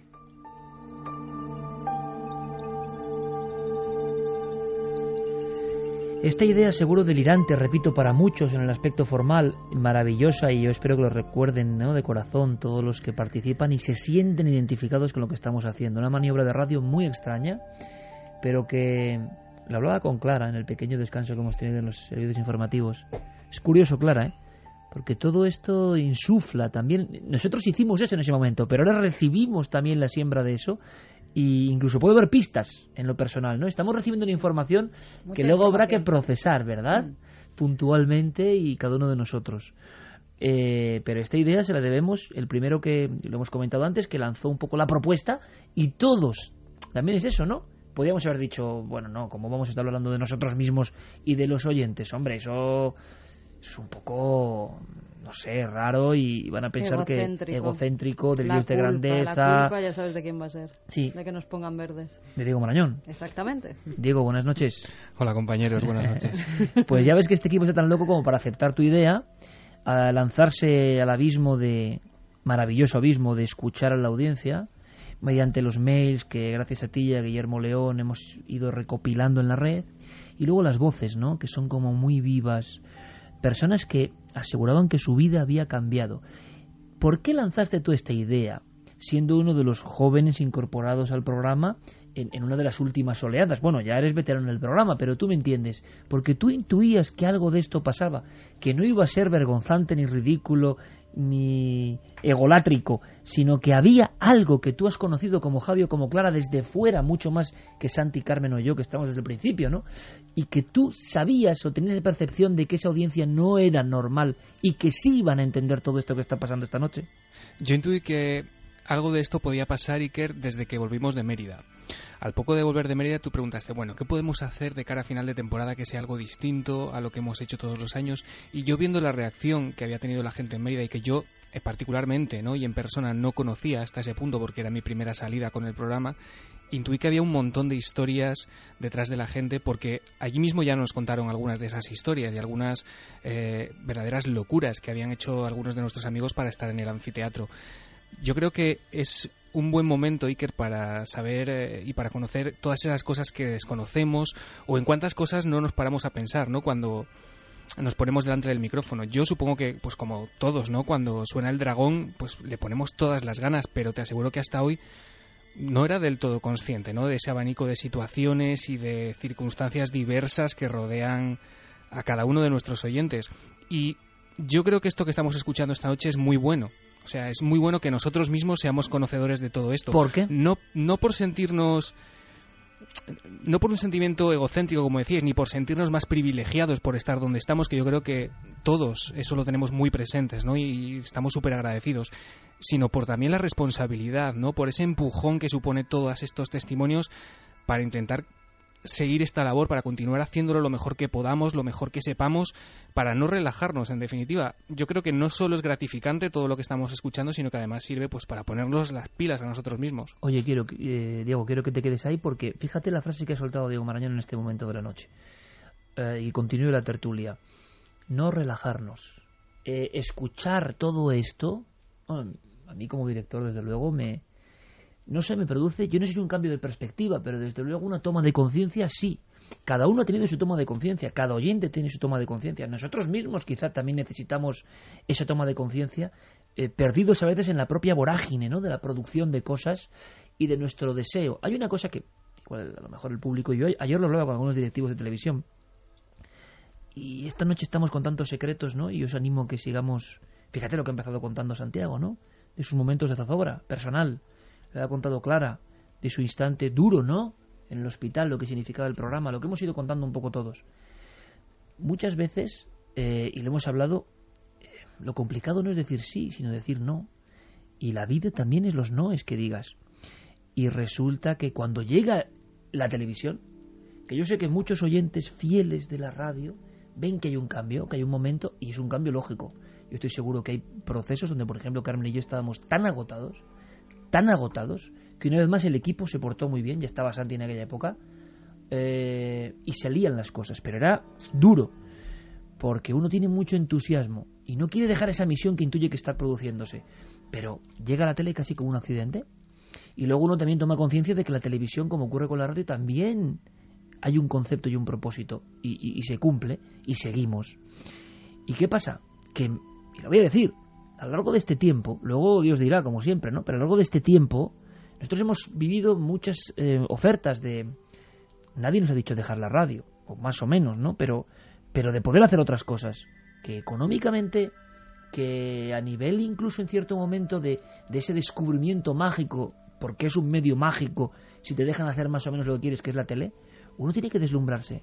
Y había algo, y yo no era muy consciente, y yo he tenido mis zozobras y mis propias dudas de decir, es que no vamos a poder, es que lo que no puede ser es venir al micrófono amarillo de la SER, que es sagrado, hacer algo que tú no puedes dar lo que tienes que dar, y empezar a ser consciente de que no. Porque eso yo creo que lleva a ninguna parte. Por eso ha habido momentos de crisis personal que yo he tenido, y de decir, ¿qué hacemos, no? Pero también había algo que tiene que ver seguramente con lo que estamos escuchando esta noche y lo que interpretaba Diego. Hay como un debe, hay una sensación de que la radio era muy mágica, y yo de verdad era que ayuda a gente. Yo no tengo tan claro eso en la tele, que igual también ocurre, pero la radio como que arropa a gente, ayuda a gente.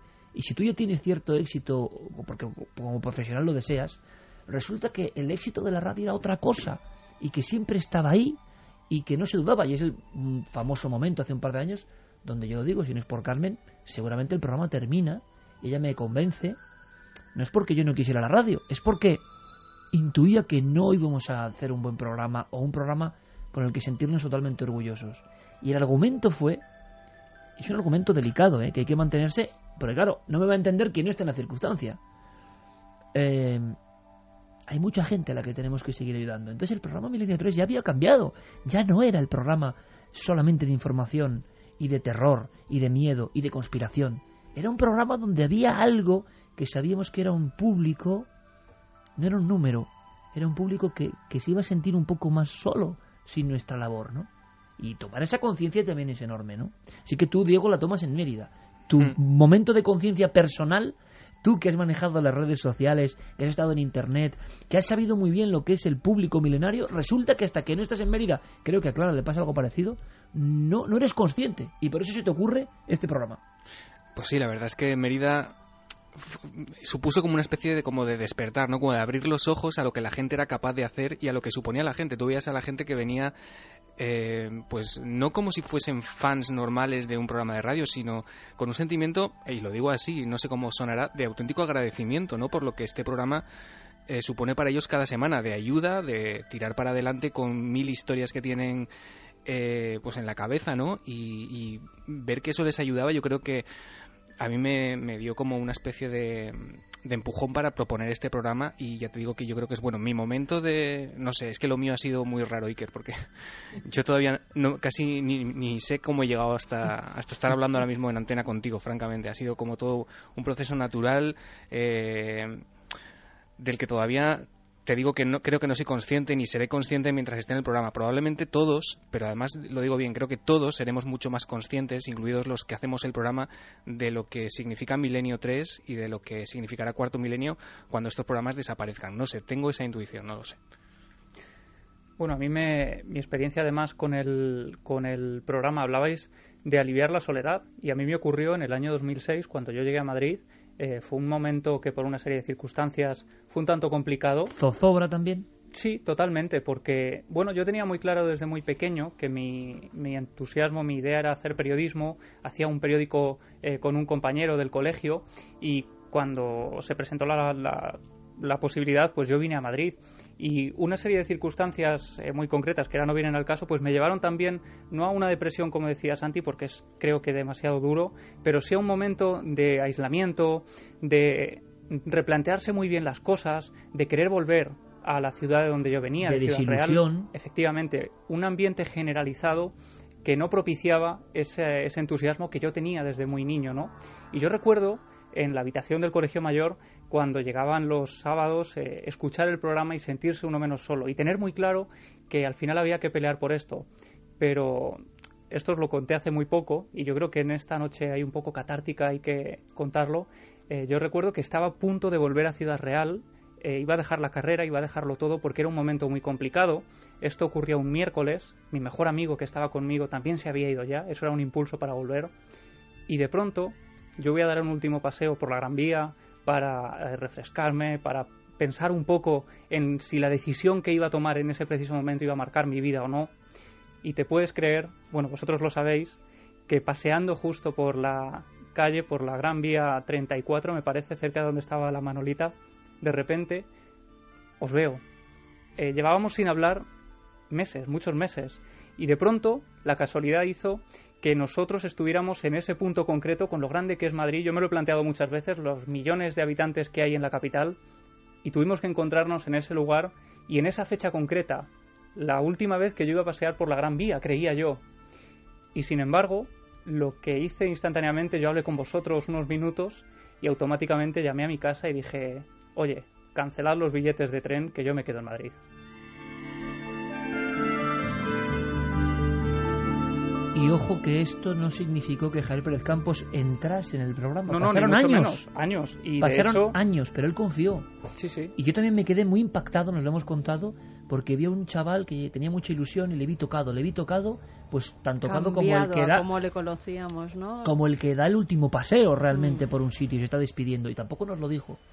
¿Y por qué puede valer, por ejemplo, esta historia? Clara, Santi, no sé qué opináis, ¿no? Clara estaba como muy impresionada. Muy impactada, no lo conocías, ¿verdad? No. Pero es que fíjate, Clara, lo curioso. ¿Por qué puede valer esta historia? Que uno dice, bueno, ¿cómo? Yo empiezo a entender, ¿no? ¿Cómo ayudas? Si Javi cuenta esto, que por presiones, mal ambiente, circunstancias, desilusión, se marchaba a Ciudad Real de nuevo, era renunciar a sus sueños en Madrid de ser periodista, lo sería seguro periodista en otro lugar, pero renunciaba a un sueño, ¿no? Su amigo se había marchado, se encuentra con nosotros, y yo no creo que fuese una circunstancia de hablar más de 3 minutos, ¿eh? Y sin embargo yo vi a un chaval que, pero pasaron años hasta que le llamamos, ¿no? Pero, en mi opinión, ¿qué aprendizaje hay en esto para las personas que están escuchando ahora? Que Javi confió. No sé, Javi sintió algo y confió. Yo creo que veo como una señal, ¿no? Eso es. Esas circunstancias que son casi imposibles, que te encuentres con una persona justo en el día antes que te vas a ir, que esa persona o esas personas, en cierta forma, hayan influido en ti desde muy pequeño, porque tú eres muy pequeño cuando Sí, bueno, yo inculqué a mis padres que escucharan el programa. Es que era un niño. Sí. Pero claro, pero lo que voy es la señal. Y que en ese momento esa señal tú lo interpretes como una señal es lo mágico, pero ¿no? ¿sabes a lo que voy? Sí, a que las personas que escuchan ahora no son Javier Pérez Campos, ni quieren quizá trabajar en Milenio 3, pero ellos van a tener sus señales en su vida que tienen que seguir. Es decir, el mensaje concreto de Pérez Campos no vale solo para la gente que quiere hacer radio, dedicarse al misterio y no sé qué. Y valen para todos aquellos que les han minado el entusiasmo, la ilusión.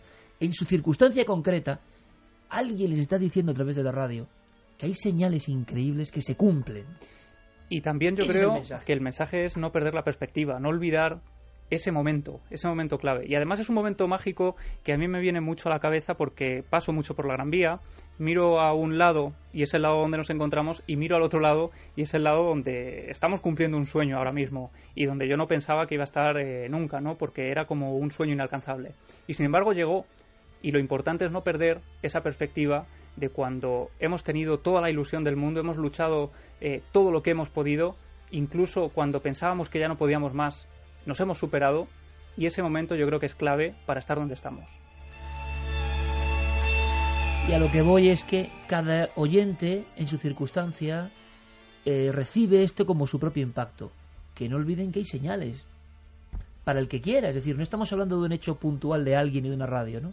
Yo me he quedado muy impresionada, Javi, porque no conocía... No lo conoce casi nadie. Y todavía ahora ya sí. Mis padres me causa mayor admiración hacia ti, que yo tengo que decirte, yo soy gran admiradora de Javi, porque me parece que, siendo una persona tan joven, toca muchos palos, porque también escribe, hace las cosas muy bien, y a mí me recuerda mucho a algunas personas que conocí en mis tiempos mozos, vamos a decirlo así, y que ya notaba ese talento, ¿no? Y que después era cierto, o sea, ese talento estaba ahí, pero también no solamente por el talento, sino porque supieron aguantar y en el último momento, cuando estaban a punto de tirar la toalla, decidieron esperar un poco más. Claro, pero es que ese mensaje vale para la circunstancia que sea de los oyentes. Sí. No estamos hablando de Pérez Campos y la radio y Milenio. Si el seguidor milenario está escuchándonos, os lo digo porque ahora empieza a entender algunas cosas, es decir, tiene su propio aprendizaje. Esto vale para montar mi panadería en un pueblo de Soria. Esto vale para hacer aeromodelismo, yo qué sé, en vez de hacer no sé qué. Esto vale para no seguir esta carrera y dedicarme a dibujar. En el fondo igual es que el metamensaje que está de fondo es el de creer en estas cosas, en estas posibilidades, y por eso pues la audiencia traza esos nexos, ¿no? Seguimos, vamos con más voces. Tenemos más amigos que nos vienen a visitar, Víctor Amela y David Cantero. A ver lo que opinan de Milenio. Dos grandes ilusionadores, ¿verdad? Y dos grandes comunicadores. Siempre digo que si Iker Jiménez no existiese, habría que inventarlo. Es la seducción y la elocuencia de esos maestros, ¿no? De Jiménez del Oso, de Félix Rodríguez de la Fuente. Y lo hace hablando de cuestiones, de asuntos que están ahí en la frontera del conocimiento, en la frontera de la ciencia, en la frontera del misterio, que son los que a mí me apasionan, son los que me llaman la atención y me interesan. Y he tenido el privilegio enorme de la complicidad y de vivir desde dentro la maravilla de un programa que, como digo, primero, felicidades por sus 12 años de existencia, que por algo serán, y que si no existiera, habría que inventarlo inmediatamente. Pues Milenio 3 ha supuesto para mí la oportunidad de seguir en contacto con eso que nos apasiona, ¿no? Que es el mundo del misterio, de lo desconocido, de la ciencia, también de miedo, ¿no? Que es una parte de Milenio 3 que me encanta, esa sensación de miedo, ¿no? En la noche. Y yo creo que la fórmula de vuestro éxito es la pasión, la honestidad con la que Iker y todo el equipo de Milenio 3 pues tratan estos temas que a tantos nos fascinan, nos intrigan, nos asustan, porque los oyentes de Milenio 3 en el fondo seguimos siendo pues bastante niños, ¿no? Niños que siguen soñando y que se siguen apasionando con estos temas que a casi todo el mundo le gustan, aunque no lo reconozcan, ¿no? Me van a matar aquí los enemigos, que alguno habrá. Ya esto es demasiado, pero... No echar la culpa a Diego, sí, exacto. Víctor Amela, gran escritor, crítico de televisión y una de las mentes intelectuales más entusiastas que yo he conocido, y David Cantero, presentador de las noticias, con arrojo suficiente para ser un milenario más y decirlo, ¿no? En fin, vamos con más amigos, con más historias, con pues más sí, cosas. Yo creo que Fátima ya nos está escuchando. Buenas noches, Fátima. Hola, buenas noches. Fátima nos hacía llegar desde La Coruña un mensaje también, pues en una circunstancia que lo pasaste un poco mal, ¿no? Por una separación, un divorcio. Sí, fueron 2 años muy bonitos de matrimonio, pero me enamoré perdidamente de un compañero de trabajo.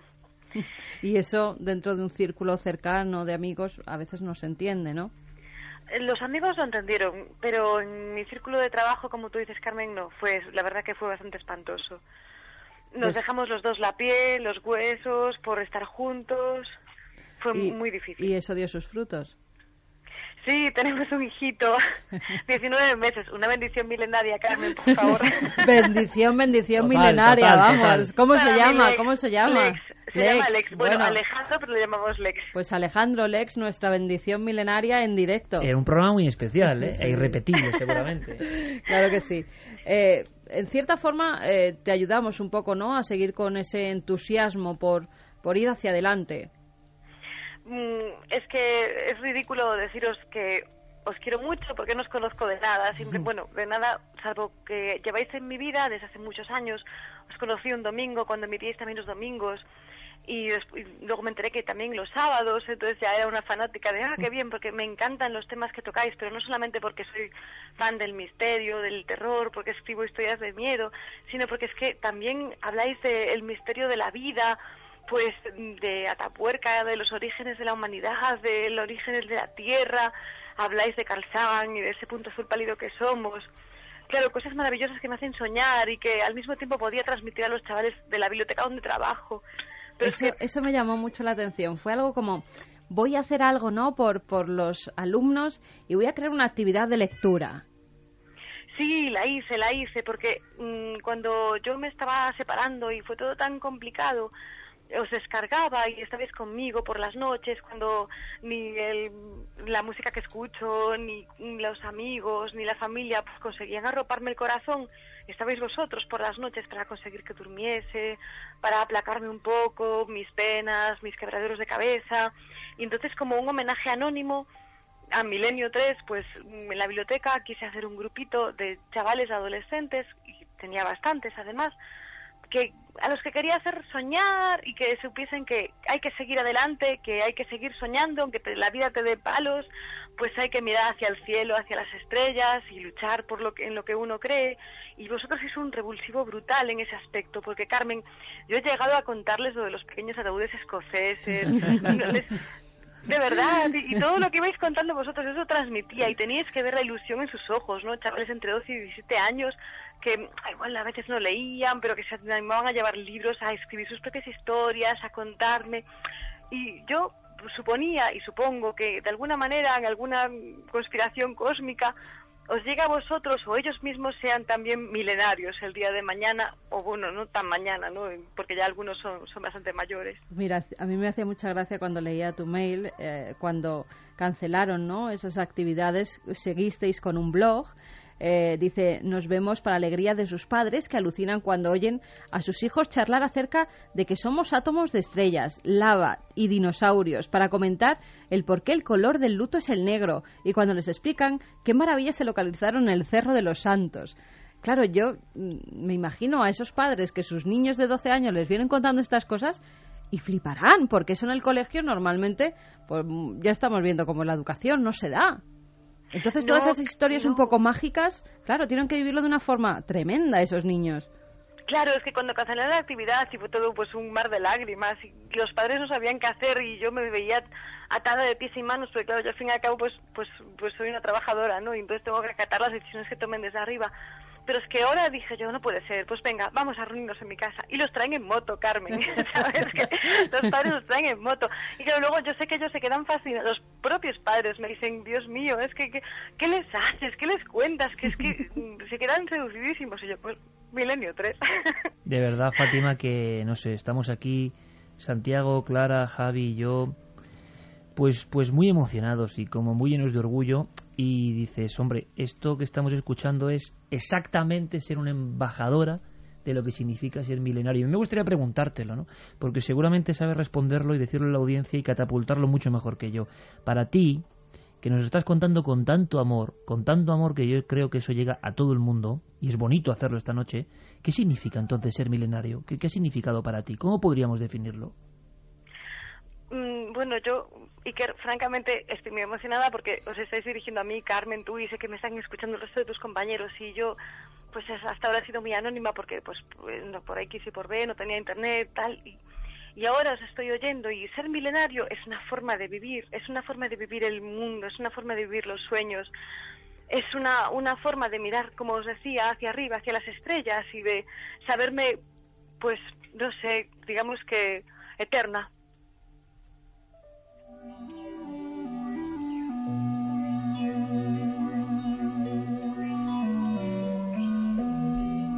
Yo creo que es que nadie lo va a decir mejor que Fátima. ¿Estáis de acuerdo, no? Nadie va a poder definir lo que es eso que no sabemos en el fondo que es del todo, que estamos aprendiéndolo permanentemente, que la vida nos ha ido por estas circunstancias llevando. Hemos creído, decía Fátima, eso del poder del soñar, ¿no? Y esas palabras que a veces nos parecen huecas o nos han obligado a creer que no tienen sentido en un mundo tan pragmático, y de repente esta mujer en una biblioteca contándonos una actividad con sus chavales nos da tal bofetón de realidad mágica, cósmica y amorosa, tengo que decirlo así, nos hace una muestra de tal entrega a lo que significa algo que hemos ido construyendo entre todos, que oye, es que no se puede añadir nada más, ¿no? Ser milenario, lo acaba de decir Fátima, Santiago. Ser milenario es ese amor por la vida, por los sueños, por lo que parece increíble y que va mucho más allá de los temas. Y qué alegría y qué orgullo tener a personas así, que esta noche tan especial, y repito, irrepetible seguramente, están transmitiendo esto de esta manera. Porque esto sí que es un legado, Santiago. Porque la gente que escucha a Fátima no va a tener la menor duda, si nunca ha escuchado nuestro programa, que hay algo que merece mucho la pena en este grupo de locos. Hay algo que subyace, que es muy importante, porque solo alguien que habla así es capaz de transmitir la transformación interna que surge de 12 años, ¿no?, de trabajo. Lo que es maravilloso es que, y este programa es un homenaje a los oyentes y es lo que quiero hacer ahora mismo, lo que es maravilloso es que existan los milenarios, porque los milenarios no los hemos creado nosotros, estaban ahí. Estaban cada uno en su casita, hijos de su padre y de su madre, cada uno viviendo su peripecia, su circunstancia, con su ametralladora, con su separación, con su depresión, con 1001 historias.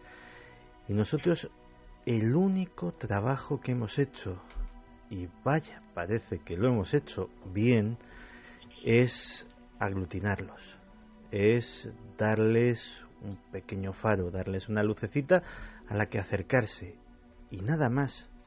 El resto del mérito es todo ellos, la ilusión la ponen ellos, la emoción la ponen ellos. Fíjate que para mí, ya sabes, nos conocemos hace la intemerata de años, somos familia.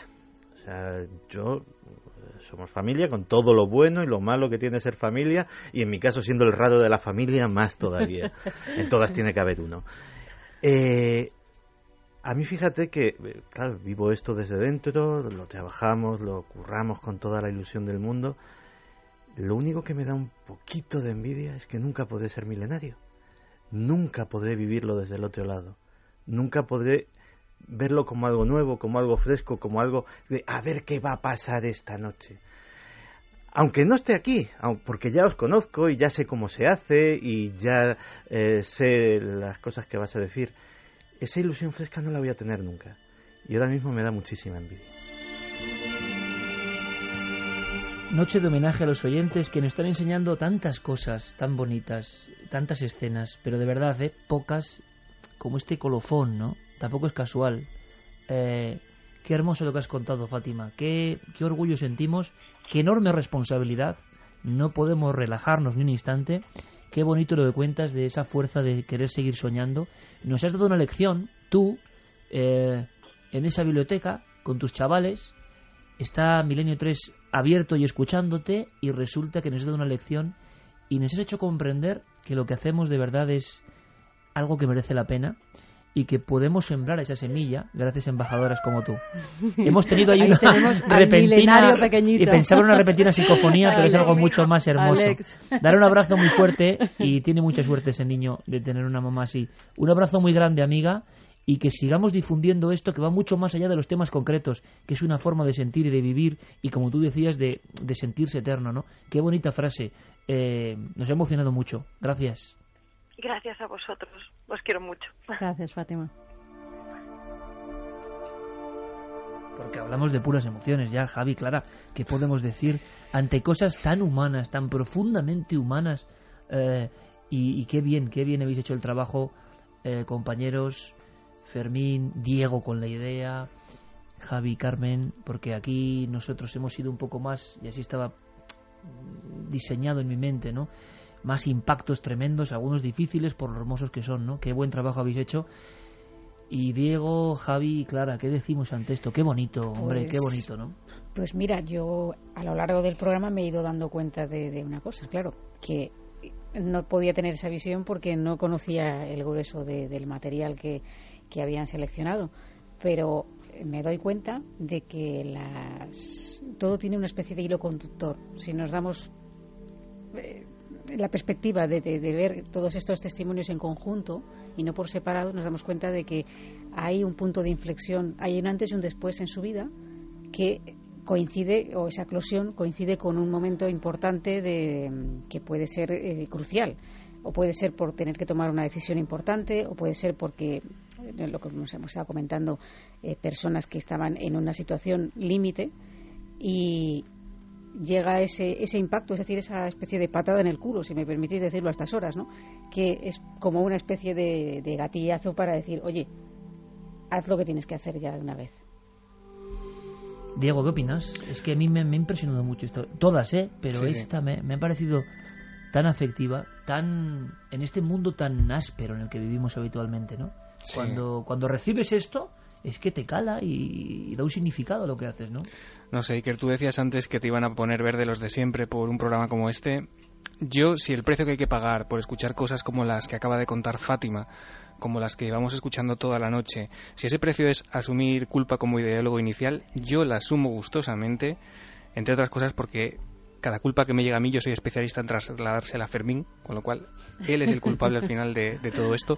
Pero qué bonito lo que ha contado Fátima, qué verdad, ¿no? Qué verdad en su voz y qué privilegio estar en estos micrófonos. Te noto emocionado, ¿eh? Pues un poquito. Y bueno, aquí en el estudio estábamos, yo creo, todos emocionados con Fátima porque ha sido una llamada muy emotiva. El mensaje lo era, pero escucharlo de viva voz lo ha sido más. Y hay que decir que no hemos censurado absolutamente nada. Es decir, el grueso del material que nos ha llegado, los miles de mensajes, eran todos de este estilo, eran mensajes muy largos.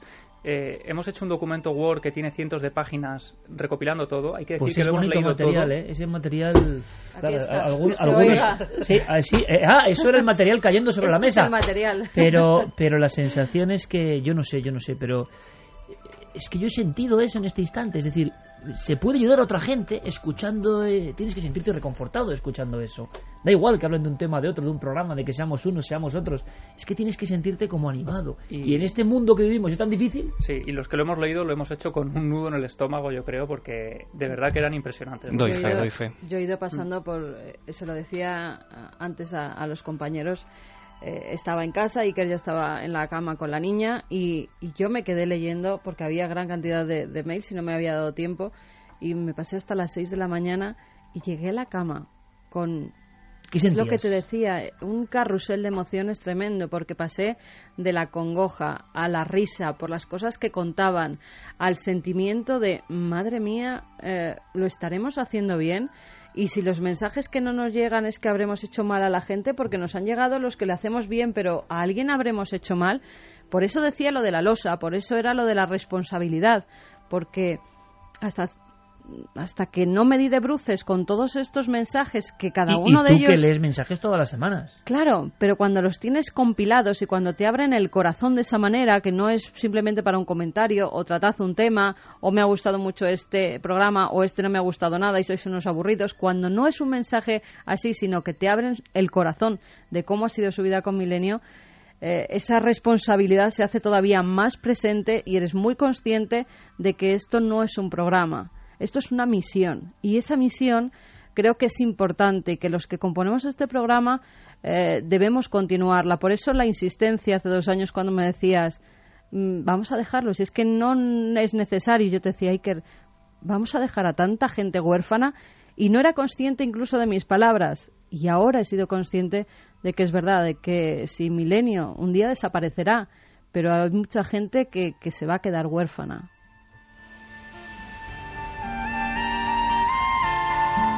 Por senderos increíbles nos ha llevado esta noche tan especial Fermín Agustí, ya para siempre, para la eternidad de la que hablábamos antes, el duende de Mérida, en el mejor sentido, el más amable y el más querido. Fermín, ¿estás candileando? Siempre. Ha aparecido como una sombra, semirreptante por aquí, se ha metido por las oscuridades y aquí está duende, porque nuestro sombra, compañero... Pobre Fermín, pero Dios. saben que es un pilar fundamental, ¿no? Porque es la entraña también del programa. La producción de un programa no es sencilla y trabajando con Javi, pues cada semana surgen nuevas historias.